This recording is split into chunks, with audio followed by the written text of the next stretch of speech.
I told my daughter, I had someone since 3 and 4.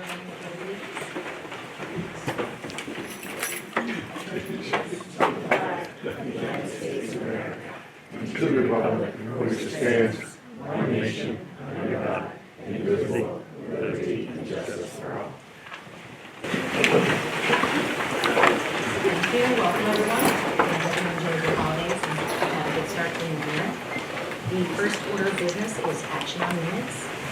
To see what action the board wishes to take regarding approval of the minutes from the meeting held on December 16th, 2024. Do I have a motion? So moved. Second? Thank you, David. Any discussion? Seeing none, all of those in favor of approval of the minutes from the meeting held on December 16th, 2024? Thank you. It's unanimous. Next order of business is citizen comments. Is there anyone here from the public that would like to speak? Hello, my name is Brooklyn Craig and I'm a resident of Maryland. My name is Madeline Cooley and I'm a resident of Greenwood. We are here representing the Telstar Middle School Public Relations class. Tonight we'll be speaking at a program at our school called North Star. The North Star, also known as Polaris, was used by sailors to help them stay on course and find their way back home. Telstar and middle school students have their own North Star. North Star is a youth mentoring program where a group of people from the 4-H and AmeriCorps work with students in grades 6 through 12. They focus on helping kids have a range of experience in school, after school, and they even take trips. What makes North Star unique is they focus on relationships first. They would work to build connections between students and community members. Sometimes they visit community groups or do community service like raking leaves, helping with edible decals, and community members help North Star by volunteering to go on trips or teach skills, such as gardening and biking. The program is funded through grants and donations from groups and businesses. New Balance is a major contributor, and SAD44 contributes financially to the program as well. Thanks to these wonderful contributors, all the trips and activities North Star hosts are free. This makes all the opportunities accessible to anyone and everyone who decides to get involved with the program. The program is run by Lindsay Smith, Justin Bondenson, Becca Shepard, and Lydia Malcolm. Lindsay and Justin are local to Bethel and are 4-H employees hired to run the program. Becca and Lydia are AmeriCorps volunteers who signed up to work with North Star this year. Together, they plan a calendar of events, chaperone activities, meet with grade level cohorts and individual students, help with transportation, and coordinate community volunteers. A cohort is made up of students who complete an application and become members. Right now, Justin is more involved with the middle school and Lindsay is more involved with the high school. Their biggest goal is to make sure kids feel supported and know that there are adults who care about them. Telstar has nearly 70 students who are in North Star as members, and nearly 100 participate in some form. Many test out the program by taking a trip to the Common Ground Fair in the fall of their 7th grade year. Being a member means you attend meetings during the school day and talk about trips coming up, plan new trips, and participate in community service projects. North Star is not an exclusive club. They offer many creative activities that anyone can participate in, like board game club, cooking club, and rock climbing at the TFA barn. The mentors also help out with the raft and satellite periods, and some support students in grades 6 through 12 outside of school camp. Nisha Lee is a freshman here at Telstar and joined North Star because of the cool activities and the fun field trips outside of school. She's been to Hurricane Island, a tour of New England, enjoyed a trip to Acadia, and many more. 8th grader Callie Buck joined North Star in 7th grade and enjoys the connections she has made with other people and students. Callie was very fond of the Hurricane Island trip and the people there. Callie herself said she was going there. We met so many nice and fun new people, and the experience was unlike anything I've ever done. My favorite thing about North Star is Cooking Club because it's very fun and inviting, said Neil Westbury, a 7th grader. His favorite trip was going to the 4-H camp and rock climbing. He said he would gladly do it again. He signed up this year because he couldn't last year, and he has loved it lots. Thomas Gaiman is a 6th grader exploring all the after-school activities North Star is offering. He has done board game club, gone rock climbing at the 4-H camp, and made a paracord bracelet. He loved the mountain hike and had a fun time pumpkin carving. I signed up because I didn't have anything else to do after school. Through exploring new places, connecting with different people, and making sure everyone feels supported, North Star guides students through their learning journey and beyond. Telstar is lucky to have this beacon of an opportunity, and we're thankful that the district supports it. Is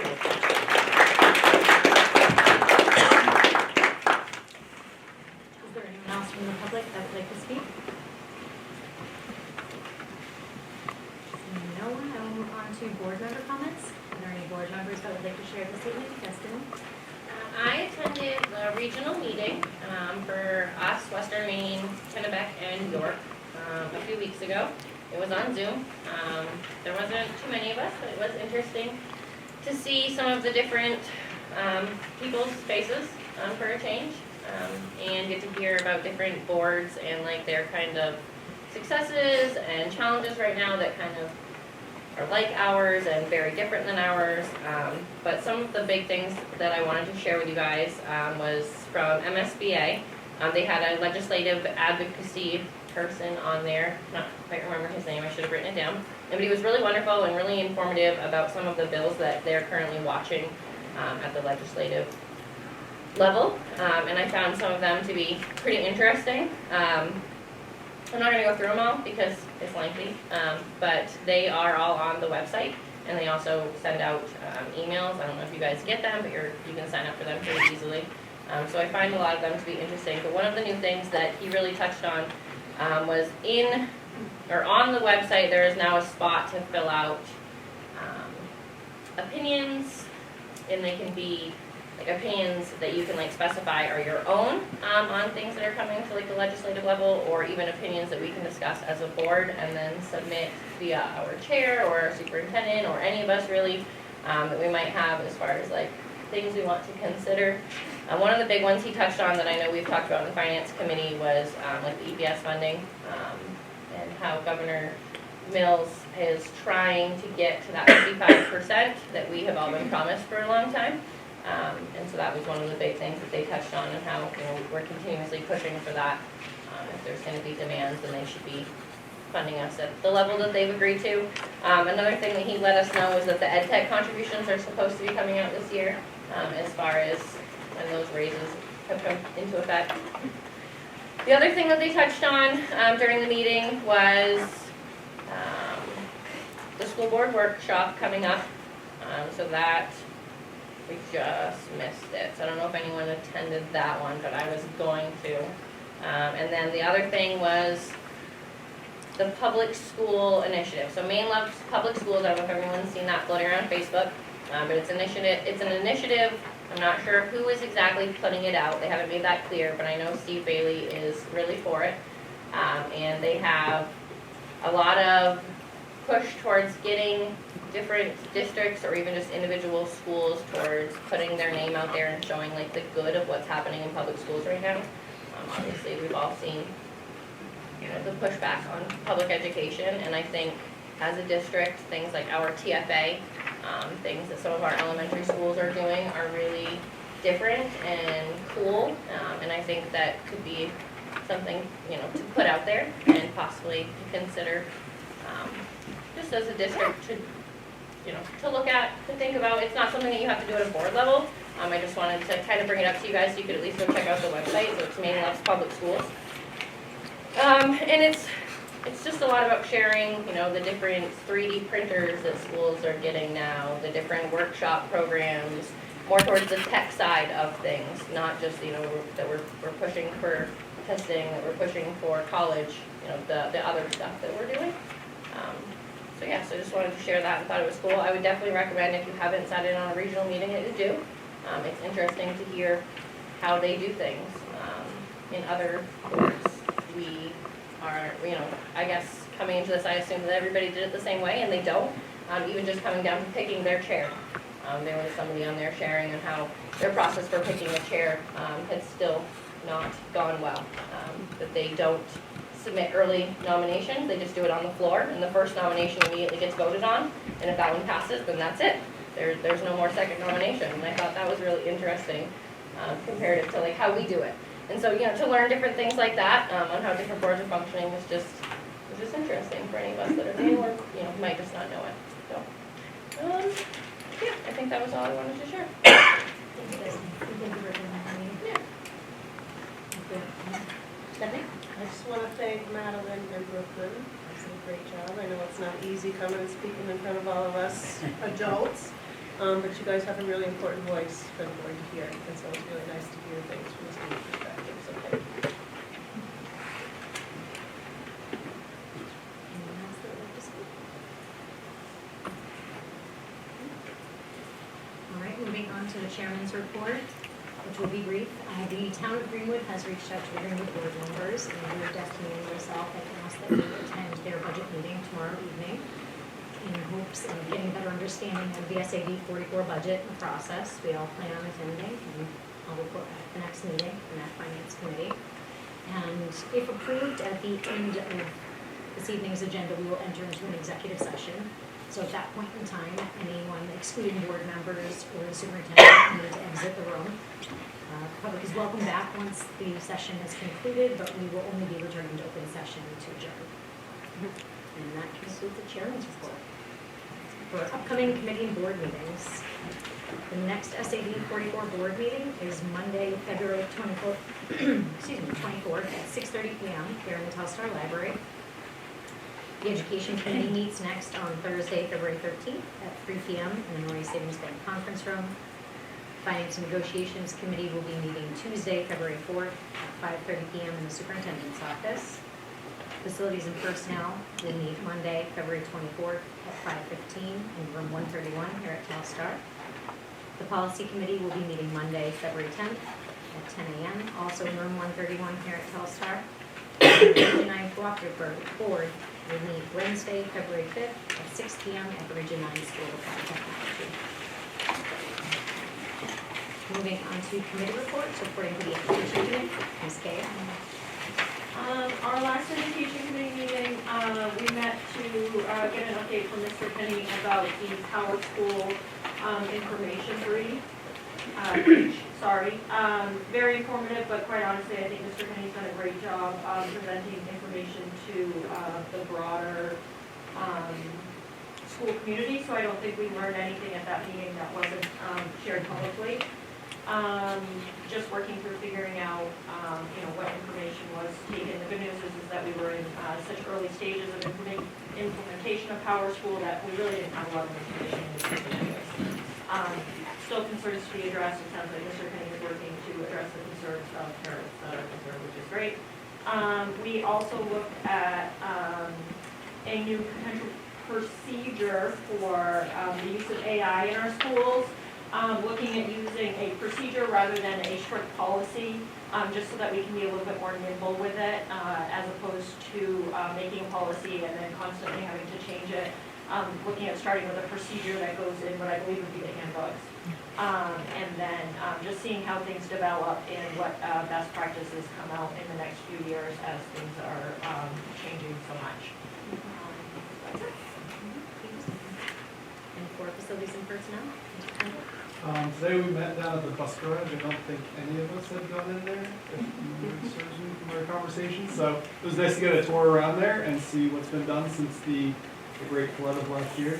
So it definitely looks very different, but still the bus garage at its core, it still has a lot of issues. Talked a little bit about just filling in bus runs. We have some folks out with medical leaves right now. Ride Source is filling in as needed. Ride Source is also helping a lot with some of the specialty runs, like the nighttime for athletics, as well as the robotics for CPS and Woodstock. So without those folks, we would have a lot of trouble filling in, which has been a huge help. And then just a few discussions about some lighting issues in our parking lot here and what we're going to do to fix those, and then looking out to the future of the track, which is having some upcoming maintenance needs. Is that it? Thank you, Brennan. And for the Finance and Negotiations Committee, Ms. Garrett. Good evening, everyone. We've met twice since our last meeting. We've reviewed our current expenditures. We also decided to have who will represent the board in the TDA negotiations, which is myself, Erin, and Levi. And just upcoming, we start our weekly meetings on February 25th, and I would encourage all of you to attend, one or two or more, just so you can get a handle on what we do with the budget and some more information before we present it to the whole board. So. And for the policy committee, Ms. Barber. Yes, policy committee met 2 weeks ago, and we are going to present tonight policy JICJ and policy JL, student wellness, to the board for, we'll give a recommendation and vote. And Mark will also have information for us on a survey that was done on cell phones by the teachers of Augusta. And for Region 9 Cooperative Board. As predicted, the two buildings were already for occupancy on the 1st of January, so the state gave them a 6-week extension, which takes them into February. That was really the only agenda item. It started out as a finger pointing thing, is to try to figure out who's to blame, whether it's the architect or whether it's the general contractor. It was pointed out several times that the architect is the same one who's doing the middle school over in Mexico. And then it went into executive session, so I'll stop there, but it's there. Hopefully they'll be in the building by the end of February vacation. I got a question. Is the construction contract between the state of Maine and the contractor, or between Region 9, or? I wasn't there when they built that, so, yeah, a lot of that discussion, I'm sitting there going, I have to do any of this stuff, you know, the whole thing was processed last year, and went through the board, so. I'm all set, thank you. Thank you, Rebecca. And I will turn it over to Mr. Kelly for the superintendent's report and correspondence. Good evening, everybody. First and foremost, we have a few appointments to go over tonight for Schedule B. Crescent Park Assistant Basketball Coach Amanda DeLeo. TMS Nordic Ski Coach Katie Cooker. Schedule B for THS Alpine Ski Coach William Corrigan. And we were able to hire a part-time custodian here in the Telstar building, Brian Hanscom. He started last week. Transfers, Michelle Cole McDonald from bus driver to Telstar Middle School secretary. And Cliff King, also known as Kip, is transferring as one of our bus drivers to part-time custodian here in the Telstar complex second shift. That will take place in mid-February. We have one resignation to announce tonight. Unfortunately, 6th grade middle school math teacher Ashley Thompson is pursuing other things for our family at the end of the school year. So at the end of the school year, for the spring, we'll be advertising for 6th grade math in the middle school. And then I'm going to lean on Woodstock and Crescent Park for PTA updates, and then I have one for Telstar from Jane. So move over. Rock, paper, scissors. I can start. So we actually did not meet as a Woodstock PTA in January, but our next meeting is February 5th. We are meeting at 5:30 at the Woodstock School for anyone that wants to attend. What I do have to report though is that the bottle drive at the Greenwood Woodstock dump is still going really good. We're going to keep encouraging people to keep bringing their bottles there because we really enjoy that. And we have started working more with the Maine State PTA. As a small local PTA, you have the opportunity to be part of a bigger PTA, part of a national PTA, and we've really started utilizing the Maine resources as the Maine State PTA has been changing over their own people in office, and they're getting more involved, so that's been trickling down, so that's been nice to work with them. One of the new things that we just decided to do is be able to send the Woodstock kids to Mr. Drew's coming up in a couple months, so we're pretty excited about that. I don't know if anyone's familiar with that location down in Lewiston, but it's going to be really cool for the children. And we've also started meeting and working more with the Whitman Memorial Library, and we've got some really cool things in the works with them coming up soon that we're pretty excited about.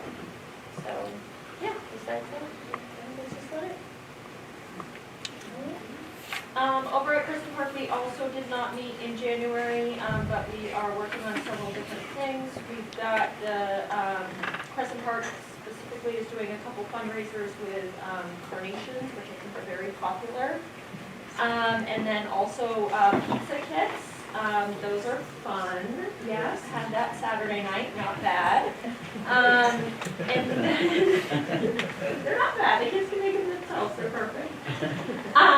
So we're doing those fundraisers. Also looking at doing another parents' night out in the spring. I believe we have a couple school-funded extracurricular activities coming up. One, what is it, before April break? Yes. Yeah. The Frogtown puppeteers are coming again, Great. I believe, before April break. And then we have Mr. Drew coming to school as well. Perfect. Yeah, so lots in the works. Well, Awesome. And greetings from the Telstar PTA. Our last meeting was held on January 7th. At that meeting, we reviewed fun and engaging fundraiser ideas, and we'll revisit this topic at the February meeting. We also talked about ways to enhance parent involvement in education. A suggestion was made that perhaps staff could share information about zones of regulation. Also, the members present agreed that a tutorial on the new platform Power School would be beneficial. We look forward to discussing this further and being a conduit for valuable information to be shared with parents and caregivers. As a reminder, discounted tickets are available district-wide for the Maine Mariners game on Sunday, March 23rd. More information can be found on our Facebook page or by emailing ptatelstar@gmail.com. Our next meeting is held on February 4th at 6:30 in the Telstar Complex. For more information on the National PTA Organization and mission, visit pta.org. For those who enjoy a good podcast, check out the PTA podcast notes from the backpack. So there's the PTA update as well for Telstar. Recently, Arlene was very generous to give up a day to spend with our safe assessment, and I was able to join her for 2 of the 3 buildings. We were able to have a national evaluation of our school facilities from the Federal Safety Administration. CISA came in, so they came in and evaluated our buildings for a level of cybersecurity and structure security. They went through and brought Oxford County Emergency Management with them, and they did a full walkthrough of all of our buildings to look for any kind of blind spot areas or areas for improvement. They were able to meet with administrators as they walked through and touch base with our in each building. And then we are waiting for our full report back as to what they found. It was a free of charge type thing. Local law enforcement / parents in our community suggested it, so took advantage of this. And by doing this, this allows us to apply for federal Homeland Security grants and other grants that give us a leg up because we had this evaluation done by someone in their ranks. They were beyond impressed that we had as many measures in place as we do, especially for older buildings, with our door alarms, our security cameras, vape detectors in this building, our front door buzzer systems. They did not expect all those things when they came in, so that's a kudos to past administration and the board for supporting those measures and having those things in place. And they will give us an evaluation of things that either we haven't thought of yet, or things we could add in, and then we will look for the grants that match, and so we go from there. So it was an interesting walkthrough, to have their eyes looking at things that we look at every day and kind of take for granted, and just to do it in a different way. And then the only other thing I have on here that I didn't put in, but I did email you all. Last week, we did have a slight event in the afternoon at Crescent Park, a little fire. Thankfully, with the quick reaction of administration and response from the fire department, no major damage was done, but there was a fire in the ash bin in the boiler room after there had been a service call, and they came and worked on the pellet boiler. So the only major damage was some fire extinguisher debris, and the ash bin / shop vac that was used needs to be replaced. Was not ours, and so we are waiting an evaluation today from Service Master. The company that came and did the cleaning is going to come and pay for and take care of all the cleaning for the boiler room. No fire damage other than some smoke in the building, and so we're able to vent it out and clean these out, and they were allowed to school the next day. It did happen at 3 o'clock in the afternoon, but the building was full of MKA kids. The ski program is going on, and there's at least 50 kids skiing, plus 4th and 5th grade basketball, practicing in the gym. And no drill needed, but everyone evacuated appropriately. We're all accounted for and got out safely and took care of things. So in case you hadn't heard, Scott? Did the alarm go off? Yes. That was that first notice of something out of order? I was not there, so I'll defer to Tanya. Yes, it did. Michelle. Thank you. And the nice thing about our system is it tells us right where, so we were able to locate where the fire was. That was, your first notice was that electronic, not somebody smelled something, right? Correct, yes. Thank you very much. The system worked the way it should, so Mhm. thankful for that. So, and yes, the fire extinguishers have been replaced. Back in America? We do not have any old business to tend to this evening, so we'll move on to new business. Number 1, adjustments to the agenda. We do not have any for this evening's agenda. Number 2, to see what action the board wishes to take regarding the second reading of policy JICJ, student use of cell phones and other electronic devices.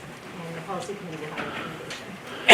Policy committee recommends approval of policy JICJ.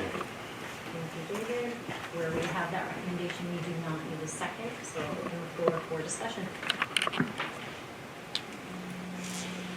In case you did not have a chance, I did email out, when I was in the office yesterday, a copy of the survey that was sent to the high school staff. It was asked for by a board member to get some feedback from the staff now that we are halfway through the year. We've now started the second semester.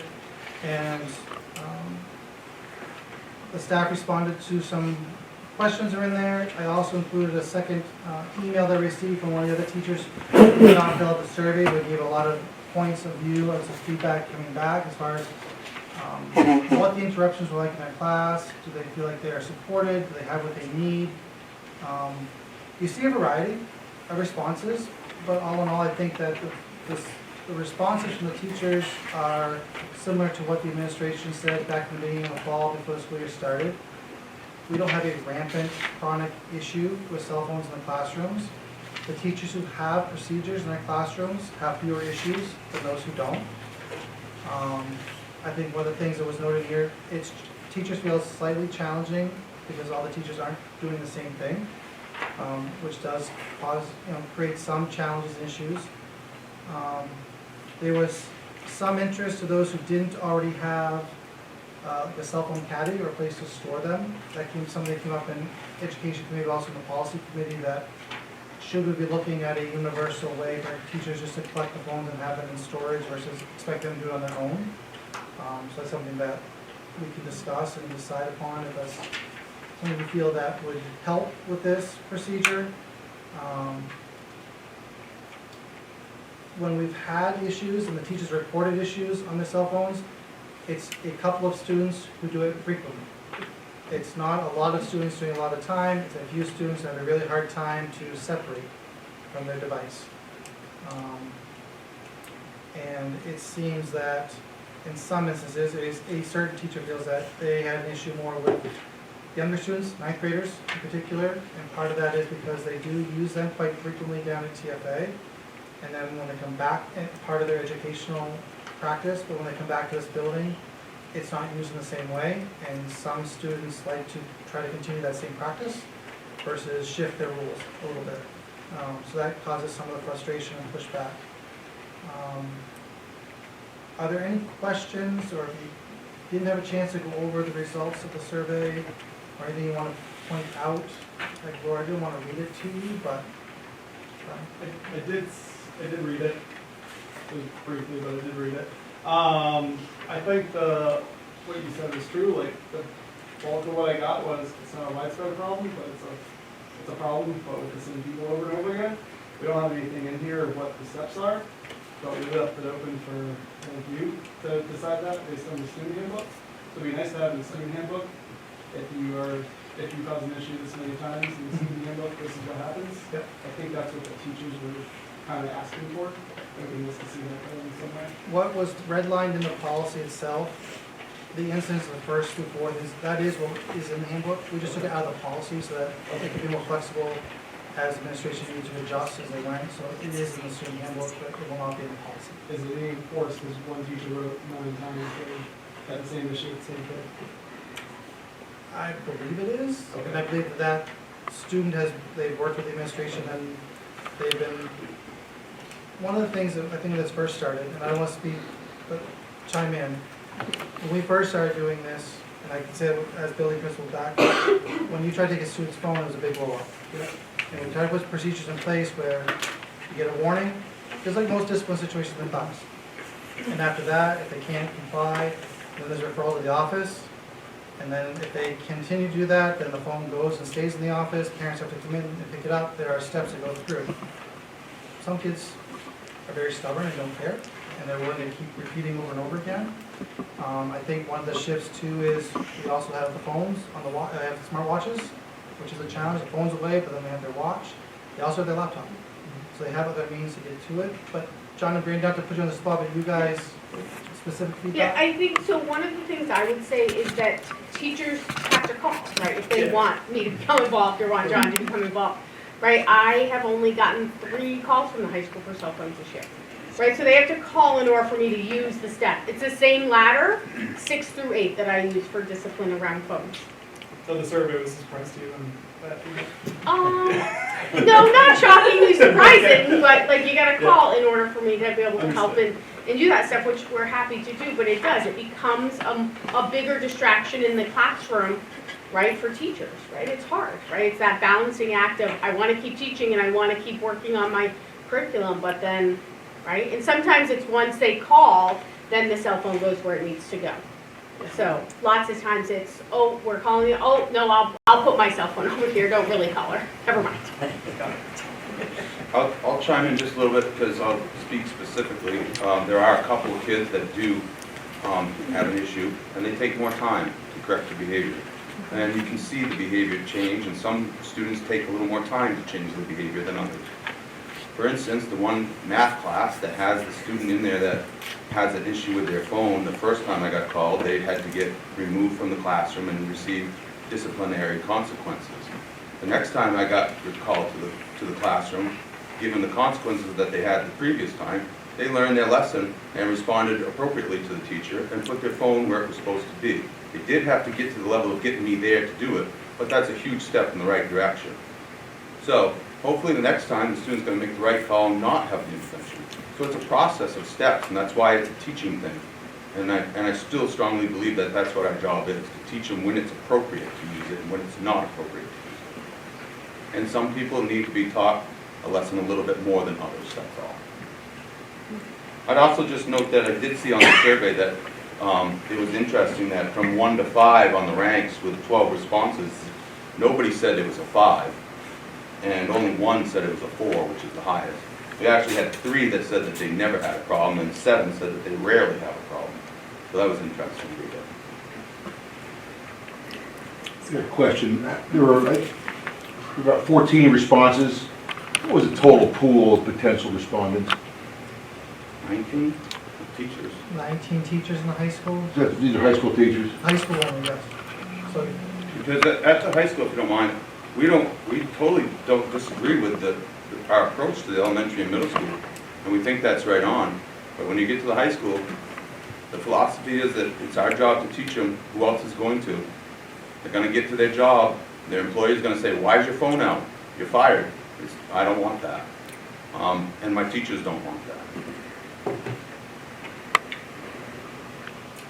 I just wanted to, I thought it was interesting that a lot, well, not a lot, but several times it came up that parents are the ones calling or texting their students, not students. it's not student to student. It's not student to student. So maybe there's something we can do to let them know what we're trying to do, have them support us, and maybe give the specific lunch time. Like if you need to say, like this is how you're getting picked up today or something, from 12 to 12:45 or whatever lunch is the time to do it. Maybe there's something we can do to kind of rally the parents. I agree. And I also will always stand by the fact that we have a secretary in every office. Yeah. We have a classroom phone in every classroom. This becomes a crutch. It becomes a crutch and excuse that they have to have direct contact. There are ways still to communicate and get messages too, that it does not have to be the means used. And that's that's one of the biggest challenges and pushbacks that's faced, especially in this building, because the devices exist, is the need for the response and the communication. And it is, if I had to guess, I'd say it's 90% outside of school coming in. It's either parents or kids who aren't in school that day, even if the kids in school. It's not kids from one class to another or down the hall when they're communicating. That just has not been the experience that I've come across or that's been reported. So that's a challenge. Scott? This is the third meeting, this has been on the agenda now. Any feedback from the student council or the student body? We heard about hats last spring, but now we're different topic here. Anything from the student council? Yeah, I can answer for the high school students. They like the policy the way it is because we switched it last year, which changed when we were allowed to use it, so that you're allowed to use it during non-academic time. Do they vote on it, or is there some kind of a message, or is it just... Anyway, good question. Anything for the parents, Mr. Kenny? Anything from the parents? This has been on the agenda since November, December, now January. Any feedback from the parents? We hear about parents wanting the access, but have you had any contact, or has anybody had contact? I have heard anything. I have not, other than I am a parent of a high school student with a cell phone. Okay. Thank you. The survey results made me feel less confident in this current system. Like, when I was reading it, I feel like what stood out to me was teachers feeling that it was inconsistent from classroom to classroom, and I think that as a staff member can be hard. You know, obviously you're sharing your students with other teachers, and so your expectations for them and what you teach them can be harder if other people aren't doing the same thing. And I guess I don't know that I do think it is the high school teachers' responsibilities to teach students how to quickly use their phone.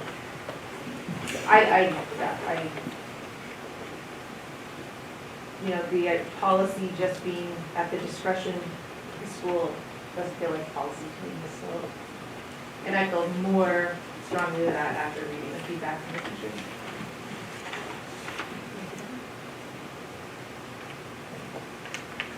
I'm going to say I agree, especially coming from the policy committee.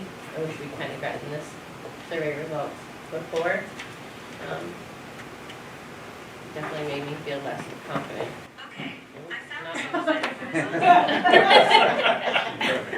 Sherry has an opinion.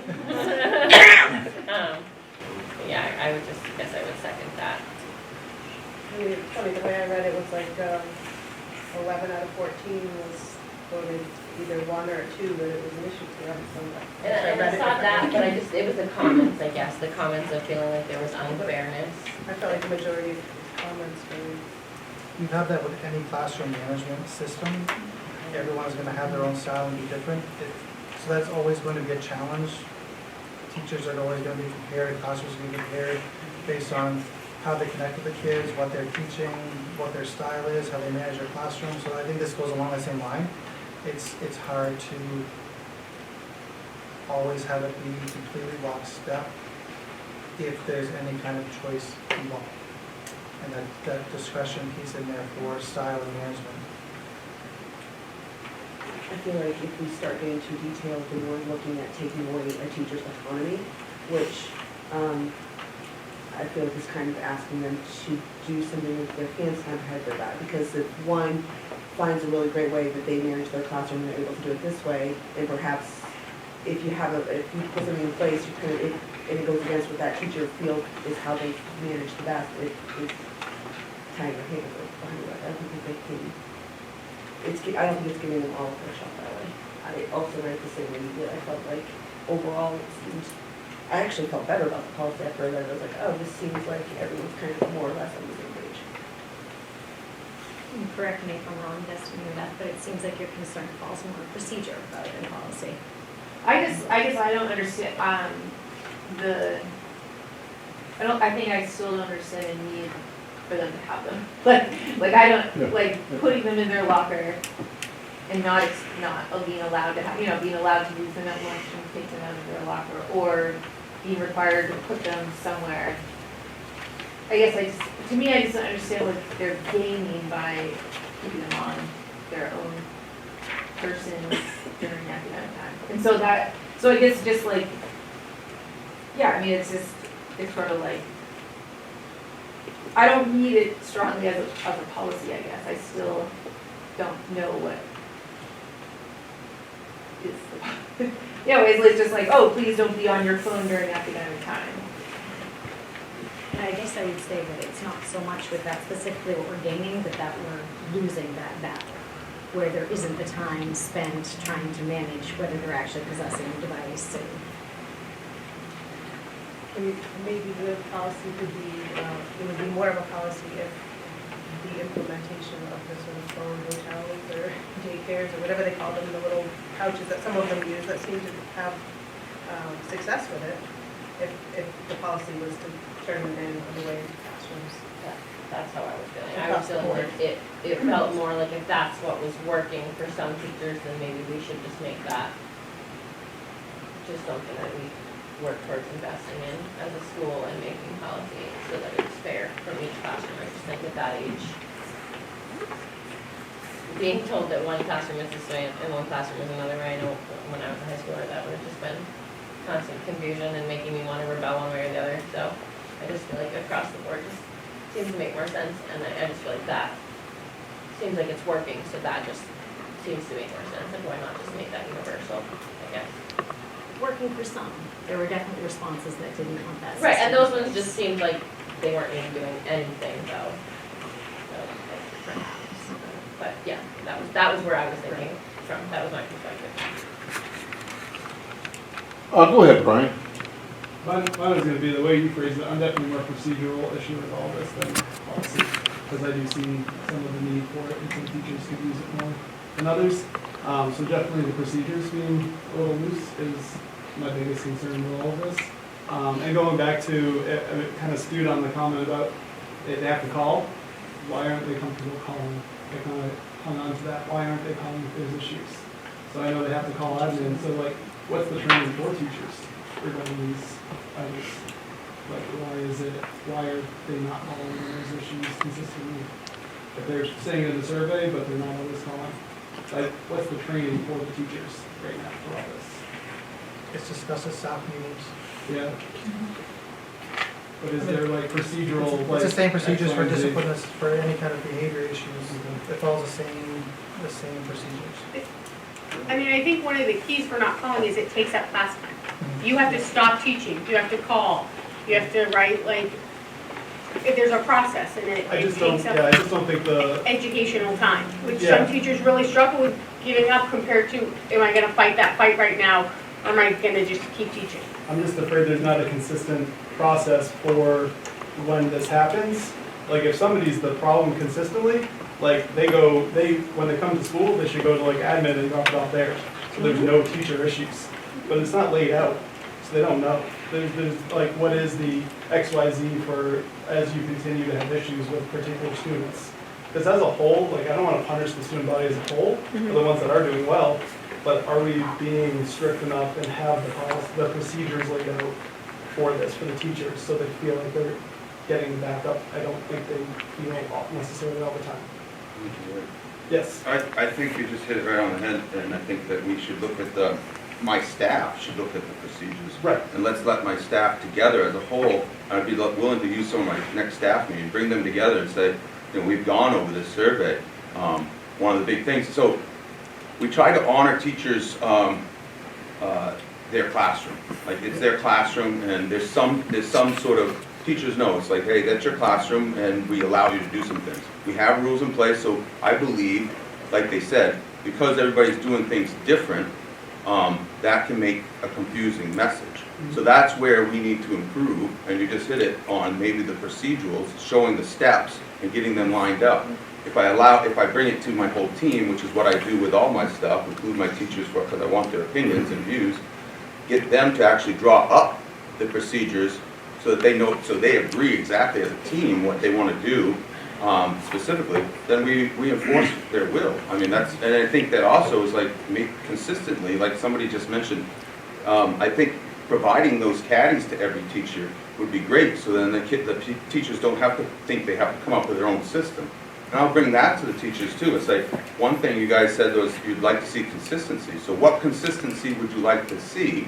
And how do we want to do this, you know? And just get them all on the same page and see what their reaction is and how what they want.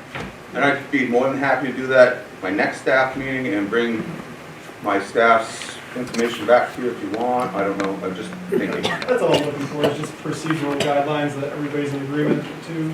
Because one day, one teacher might say, we're gonna use phone stay to do this project. The next day, we're not doing phone stay, that's not part of the project for the day. And they need to know how they can turn it off and on and what the repercussions are for the students. And I think this is a very level, like, it shouldn't even get to the teachers if there's a constant problem with somebody. Well, and those students that are, I don't think that, you know, the students that are repeating, so every time they repeat, you try to add another step to correct the behavior. You don't do, if you're going to if you're going to teach it's easier to teach new behavior than it is to correct the bad behavior. So you want to try and give them one thing at a time, and we take one step at a time. Somebody mentioned shouldn't we involve parents. Certainly involving parents is part of the steps involved. Help me help your kid. That's the question you ask them. You call them up, hey, your student has an issue with his cell phone that's been reported multiple times. Help me help your student. Come in here, let's discuss the cell phone issue. Well, as Brandy said, we haven't got to that level very often. So I'm not sure how many people are reporting that they have seen this all the time, but, because that's confusing to me. John, any concern about one of the respondents taking 10 minutes of every single class time to allow students to be on their devices before class starts? You start adding that up over a school year, that's a lot of time gone. Yeah. Is that in here? One of the people, they take a quarter of their class time to get the phone settled down, something, as I understood it, right? That was a comment. Takes 10 minutes, right? 10 minutes. Levi? How long was the class? 40 minutes? 42 minutes? No, there's 75. Okay. It does say they allow it, I would like to note too that our responsibility as a board is to ensure that the schools are run well, not run them. So we do need to put faith and trust our administrators and our teachers too. Not to say that we're not, but when it comes down to hashing out policy and procedure. First of all, thank you, Aaron, for having this conversation the last couple of months. This is something we've been asking about for a while, and I appreciate all the time you put in and the superintendent. So with that said, yeah, I'm gonna offer an amendment. I mean, we might have a majority vote, but I'm gonna get on the record. You know, I have yet to hear, this is an institution for education. We spend a lot of time out of necessity on the care and custody function. You can't have any kind of education about it unless you have reasonable care, reasonable custody. We're getting ready to spend 58 grand on security for better care and custody of the charges we have, the students. I've yet to hear an educator make any kind of a rational argument that this is so important these kids have their phones in their hands between classes or at the lunchtime. I just don't see it. I don't see, we're a school board, we're here to provide an environment that is safe, secure, and conducive to education. And this little business about caddies in the classrooms, we need one big caddy at the entrance. The kids they're gonna have the phone. They bring them to school, they want to park them, and whatever, that high school in Virginia has some $50,000 device for 3,000 student body. There's got to be a product or something we could have a respectful way to take care of these phones, give them the kids, get them out of the kids' hands. For the 7 hours they're on taxpayer time, from what, about 7:30 to 2:30 is roughly the window that we're paying teachers, paying administrators, and you know, that's it. So I'll offer an amendment when it's time, but I'm not going to talk anymore. I'm not convinced these things do us any good whatsoever, and if our job is to provide an educational environment, then the phones have got to go. Phones are for the adult world and adults. These kids are not adults yet, and they're there for an education. So let's do the best we can to give them an education. Thank you. It's obvious to me as the chairman of the policy committee that there's still considerable doubt about this. So I would like to scrap this and have it go back to the policy committee for further study. And any other information that could be brought to the policy committee on this from the teachers or parents or other board members would be looked at, and I think we need to come back and I think we need to look at this again, and because there's so much discussion on this. So I'd like to make a motion that we do not take this action tonight at this time. Second. Tabled motion in a second. Any discussion on tabling this motion to a further date? Stephanie? I mean, overall, I'm fine with tabling it. I think a lot of what we're discussing kind of comes back to this, to Erin's point. I feel like we're discussing procedure, not policy. And I don't think it's necessarily our job to come up with procedures because we're not in the classrooms. And it seems like John has a good plan in place to come up with that procedure. I think that's great. When I read the survey, what I got out of the survey was that the teachers felt supported by admin, but not necessarily by each other. So I think if they come together and come up with a plan together, then I would be in support of whatever that plan is. But again, I think what we're tasked with deciding is policy, not procedure, and I would argue that this policy that we were presented does a pretty good job at that, but if you want to table it, I'm fine with that as well. I'm just thinking, I feel like we've kind of talked this to death. How many months have we been talking about this? And I feel like at this point, in my opinion, we're hearing from administration and the teachers who overall, not entirely, but overall, the gist I'm getting is that they're comfortable with the policy that we have in place. It does sound like they want to work around some procedure type stuff, but I feel like if we're tabling this, we're going backwards. A lot of time has been spent talking about this particular policy. I'd also like to add, and I've had discussions with both Brandy and John, just within, as a parent, as well as some of the other teachers, and kind of speak to the fact that, no, this isn't like, I guess, I think Scott used the term, part of their education. High school, part of the education is teaching the students how to make good decisions. Things right and wrong, giving them a little bit more independence and teaching them how to use that independence properly, kind of guiding them, so to speak, in enabling them to make good decisions. So although it's not necessarily part of the overall academic piece of it, I do think that it does, in some ways, it is educating them on how to act in the real world. Like, I think maybe it was John, this is something about when they get a job and the appropriate things that they're supposed to be doing. The kids are working on writing resumes in 7 Peaks and things like that, all a part of what you do to get out there when you're in the real world. And I think this is kind of in that same realm, in my opinion.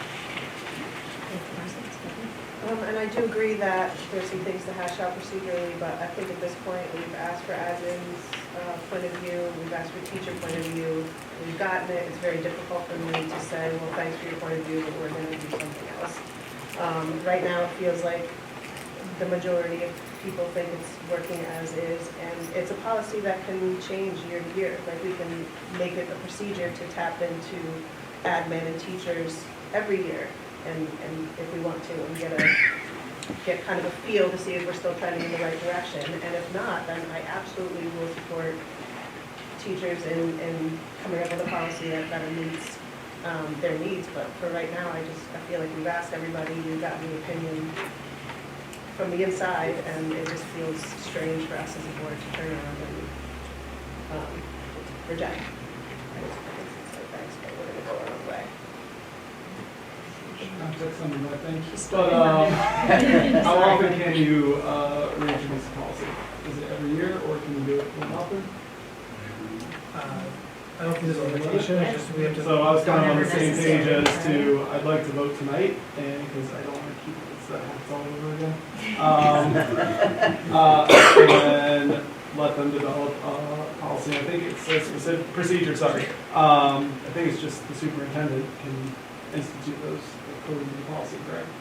So I'd like to see something developed in on paper, and if it doesn't work or we disagree, then I'd like to revisit it, but I think we're already kind of there, they've developed it on their own anyway, and might as well ask just for more solid plans so we can see and revisit. There's a motion on the floor. I think that it seemed like some of the staff was just looking for everybody to have the same, so that they don't have to have a different way of dealing with it in each classroom, and I just don't know that that's gonna happen. Because I think every teacher has a different teaching style, and it does sound like they just need to be comfortable in the procedure and reporting it, because it does sound like they're not reporting some of it based on the survey and what we're hearing from the administration. So yeah, I'm not sure what further information we can gather by tabling this. On that note, I was going to ask anyone leaning toward tabling the motion, is there any specific information or feedback from the party that we have not received yet that you would like? Scott? Yeah, I'd like to hear, I'd like the superintendent to put some time, majority willing, superintendent put some time into researching what it would look like to park the cell phones at whatever time the kids get off the bus or show up, park them, and I think in Virginia they had some kind of a high-tech PIN system where the student had a PIN, but the administration always had a PIN to access, not the kids' lockers, but some sort of a cell phone parking place. Because, well, again, you read the articles or not, or there's this conversation going on across the country. And people are starting to catch on that, well, we're paying for an education system, but it's really just a giant, well, it's less and less education, more and more care and custody, and a comfortable experience for everybody there. And that's, I guess, why do we bother if we're not going to keep fighting for education at some level? Real education, not just, thank you.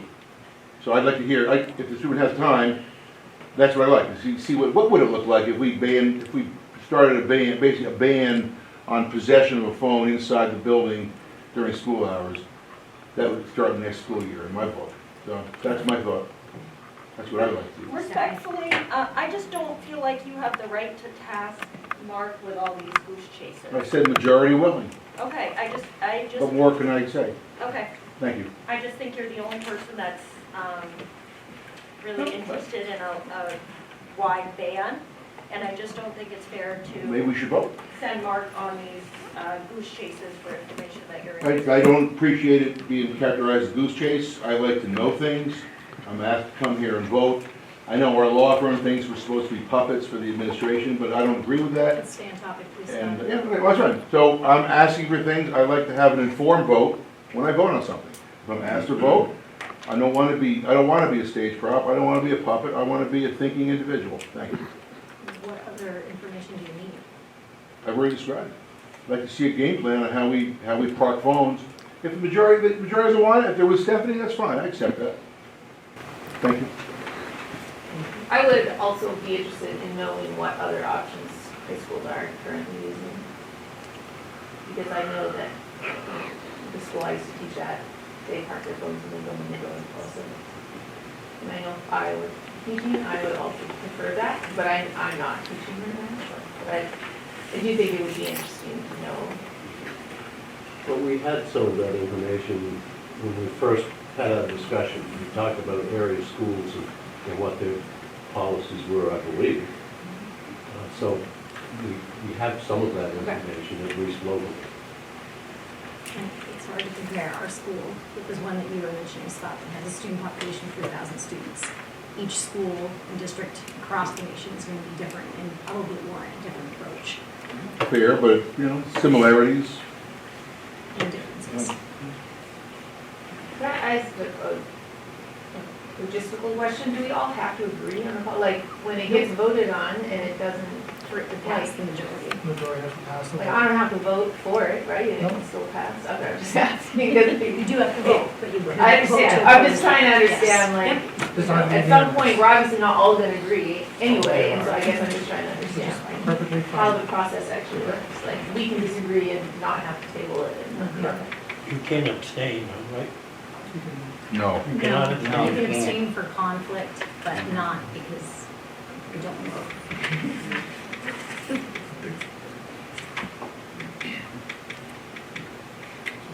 Any further discussion on tabling the motion? Seeing none, all of those in favor of tabling this I think motion? Scott seconded it. I believe Scott, did you second? I seconded it. Table. Yep. Yeah, this is the old business.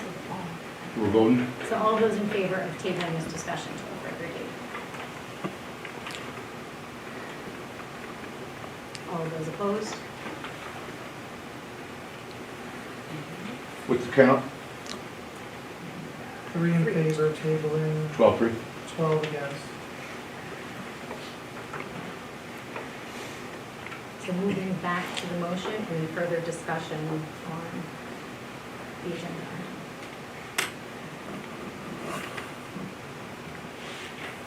Seeing none, all of those in favor of approving the second reading of policy JICJ, student use of cell phones and other electronic devices?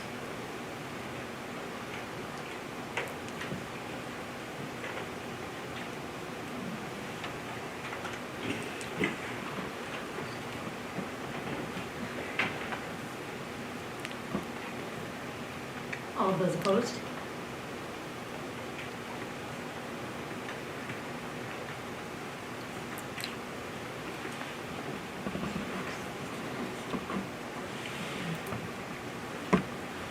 Motion passes 11-4. Number 3, to see what action the board wishes to take regarding the first reading of policy JL, student wellness. And the policy committee will have a recommendation. Policy committee recommends approval of policy JL, student wellness. Thank you. We do not need a second. Any discussion? Stephanie? I was just wondering, was this the policy that was causing confusion for us with fundraisers? Does this, I didn't see anywhere in that it made it a little bit more clear about fundraisers. I'm just wondering if a section should be added that says like what fundraisers are and aren't allowed, because that really has brought a lot of confusion to a lot of PTAs. So if we could be a little bit more explicit about that, then that might It help us. operates outside, so it doesn't include us. Yeah, I think that's what we thought. We kind of talked about it, and I think the idea was that instead it just doesn't apply to it that way. Or if PTA runs from 501c3 and not inside the school, then it doesn't apply. Right, but I think we were talking about, like, the concern is whether or not, like, the bake sale on school campus, I think is As long as it's not during school hours. We did add something in there about school hours. Okay. Because I brought those questions. Because it does affect boosters and. Yeah. Yeah. During the Yeah, school we day. just had a lot of PTA Yeah. kids who have been very confused, so. I did mention that, and so we put it in school during the school day, but it also Could be more explicit. I mean, because there are opportunities, you know, if you have, I don't know, a book fair or Grandparents' Day, like, you know, if kids decided to do a bake sale during Grandparents' Day, is that allowed, is that not allowed?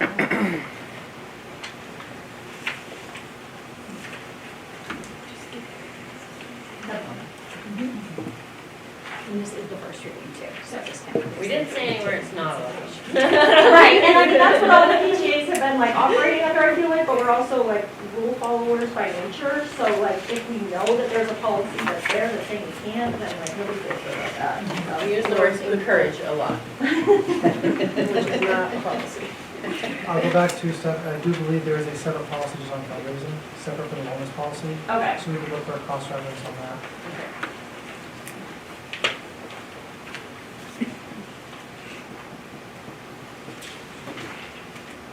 Any other comments, discussion? Seeing none, all of those in favor of approving the first reading of policy JL, student wellness? Thank you, it's unanimous.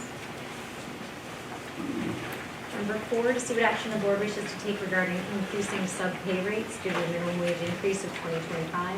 The recommendation is for sub-bus drivers to go to $18.75, sub-custodians and kitchen workers to $17.75, cleaning hours to $17.75, and facilities and personnel will have a recommendation. We do not need a second. Any discussion?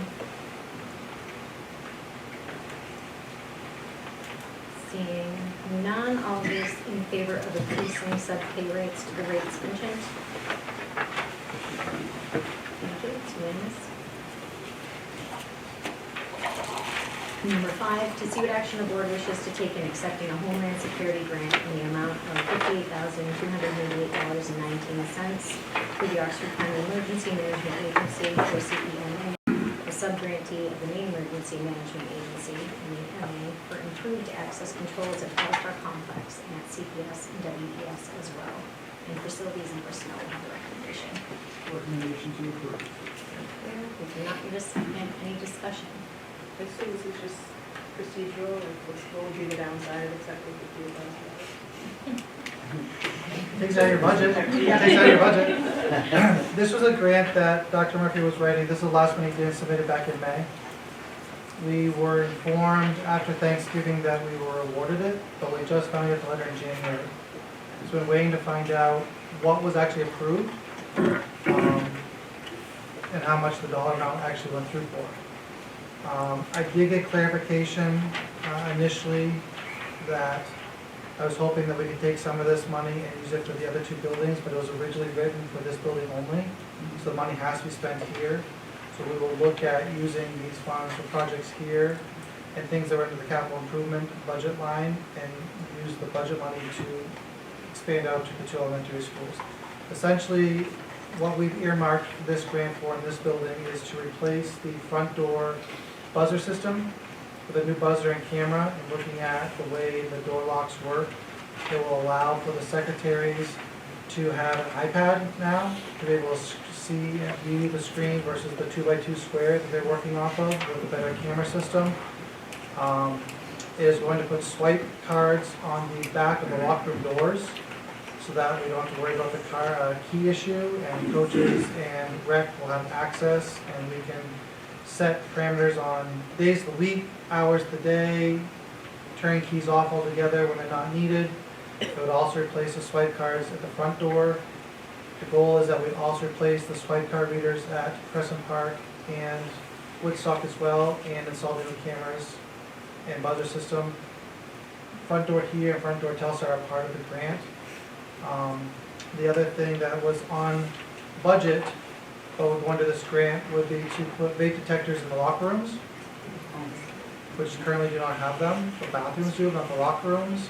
And to add another security camera out here to the pavilion area, so that there can be eyes on the pavilion.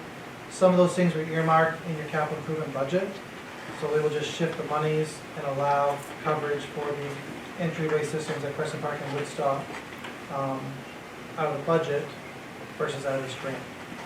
Same idea to cover all the bases, just figure out which pool is paying for which project. Those were some of the things that were deemed priorities in the list, and trying to find updated technology for the offices as far as the face recognition and being able to see who's truly at the door is an issue. And to have a better camera system with the sun's glaring in that you can't see anything puts the secretaries in an unsafe position.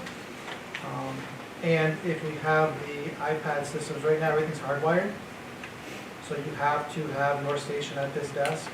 So in this particular case, when we're doing the floors and offices closed, the iPad will travel. And you don't have to be set at a certain desk to be able to open the doors. Technology is always changing, so it just allows us. The other piece is trying to make sure that the systems are also tied in. We don't want to have multiple technology systems in one building, so that they're trying to monitor different. So there's a way to update and upgrade. And all funds. This is an example of one of those Homeland Security grants that in the future we could have more access to. One of the reasons we got this is because previously Mr. Deegan was so successful in getting all the grants over the past 10 years that it allowed this grant to go through and to get the award, because we actually had taken advantage of them over the years and had a good return rate and shown that we had used them appropriately. So that was recognized in this grant process. So it is kudos to the fact that the board has supported those projects over the years, and then we do have a significant layer of internal and external security here, and now we're just trying to fine tune and tweak and look for areas that we've overlooked or new areas that pop up. Keep adding to the system. And this particular grant is a pay first, get reimbursed second type grant, where that most grants are. So we will be covered in the budget. Pay this, submit everything to the county, we submit it to the state, we submit it to the feds for the reimbursement. And it'll eventually show up with the. Any questions about those projects or what's earmarked for?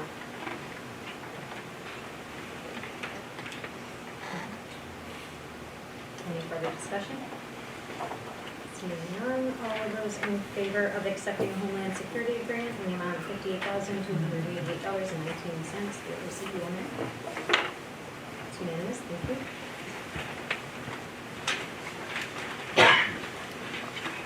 Number 6, to see what action the board wishes to take regarding the approval of the negotiations team and the superintendent to enter into contract negotiations with the TEA. Do I have a motion? I got a motion. I make a motion that the board appoint Meredith Harrop, Aaron Cooley, and Levi Brown, along with Mark Kenny, to represent school district in upcoming negotiations with the Telstar Education Association, collective bargaining. Second that.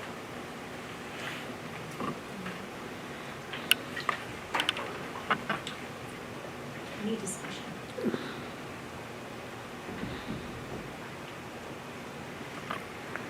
We had our first meeting last week just to set ground rules and go over picking up our dates for the next upcoming.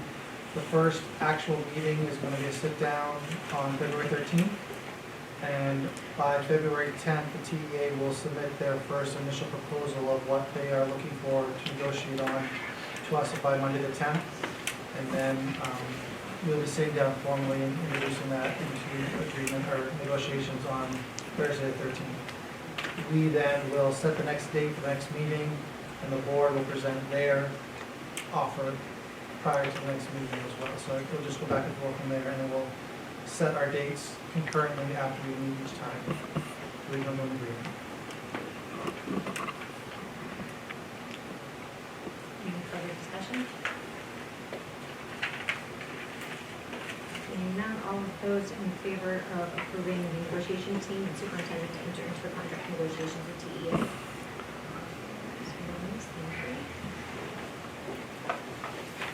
Number 7, to see what action the board wishes to take regarding entering into an executive session for a personnel matter requested by the superintendent, section 1 MRSA 405-6A. Do I have a motion?